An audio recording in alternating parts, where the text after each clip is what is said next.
Gram panchayat खड़ौदा खुर्द के सर्वांगीण विकास हेतु सरल सहज शिक्षित अनुभवी मिलनसार योग्य प्रत्याशी रुक्मणी बुधराम साहू को कांच का गिलास छाप पर मुहर लगाकर भारी मतों से विजयी बनाए। सुरता राखेरी हो संगवारी हो 17 फरवरी दिन सोमवार ला झन बुलाहू 2 नंबर है गिलास के छाप वही में मुहर लगाहू और भारी बहुमत के साथ विजयी बनाहू। गिलास छाप जिंदाबाद जिंदाबाद रुक्मणी साहू जिंदाबाद जिंदाबाद। सुन बबगा सुन दाइयो सुन ममगा सुन मामियो जेताना हवे रुक्मणी दीदीला गिलास में मोहर लगा हुओ।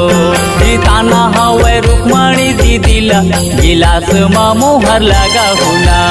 सुन बबगा सुन दाइयो सुन ममगा सुन मामियो कराहिए हम सबके विकास जिताना हवा जुर मिलवो। कराहिए हम सबके विकास जिताना हवा ग्राम पंचायत खड़ौदा ले सर्वांगीण विकास कराना है तो रुक्मणी बुधराम साहू को जिताना है जिताना है जिताना है। गिलास छाप में ही मुहर लगाना है, गिलास छाप में ही मुहर लगाना है। संगवारी हो सुरता राखेरी हो अवैया 17 फरवरी दिन सोमवार ला झन भुलाहू। ग्राम पंचायत खड़ौदा के जम्मो मतदाता भाई बहनी दाई दीदी काका काकी मामा मामी बुआ फूफा और जम्मो सियान मल्ला हमार रुक्मणी बुधराम साहू के तरफ ली जय जोहार सादर नमस्कार। गाँव के विकास कराही दीदी विकास कराही जुरी मिली जम्मो झल्ला रोजगार देवाही। जम्मो जनता के एहा दुख ला मिटाही।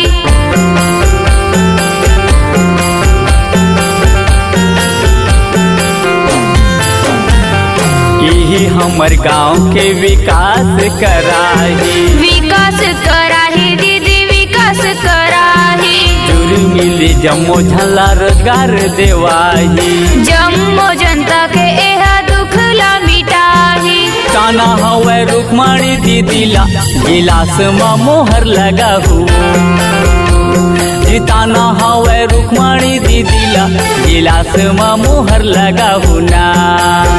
ग्राम पंचायत खड़ौदा ले सर्वांगीण विकास कराना है तो रुक्मणी बुधराम साहू को जिताना है जिताना है जिताना है।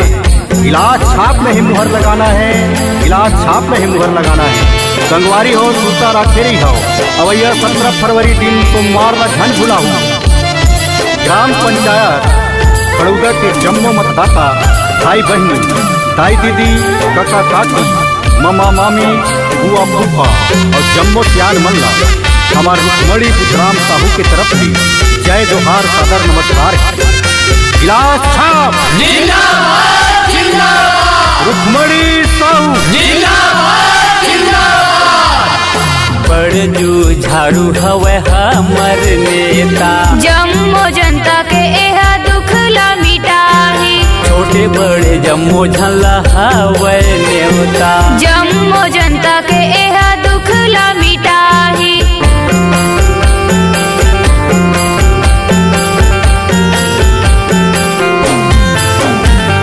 बड़ जू झाड़ू हवे हमर नेता।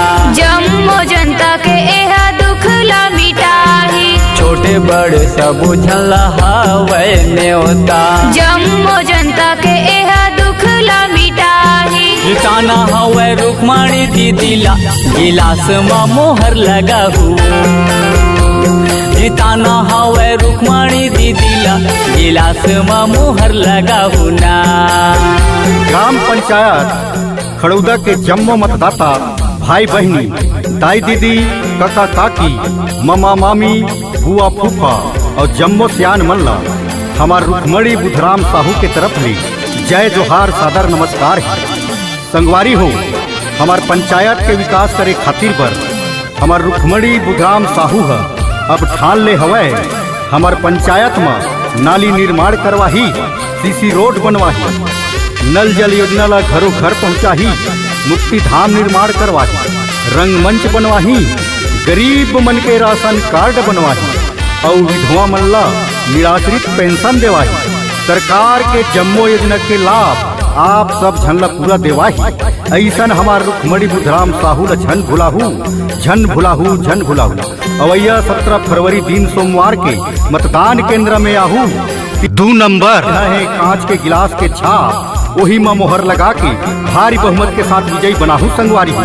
गिलास छाप जिंदाबाद जिंदाबाद, रुक्मणी साहू जिंदाबाद जिंदाबाद। राजा रामचंद्र की जय हो। राम सही देवता नहीं भैया, लक्ष्मण जैसे वीर, सीता सही माता नहीं, गंगा जैसे नीर। बोल लखन श्री रामचंद्र की जय, बोल माता सीता की जय, बोल महामाया दाई की जय।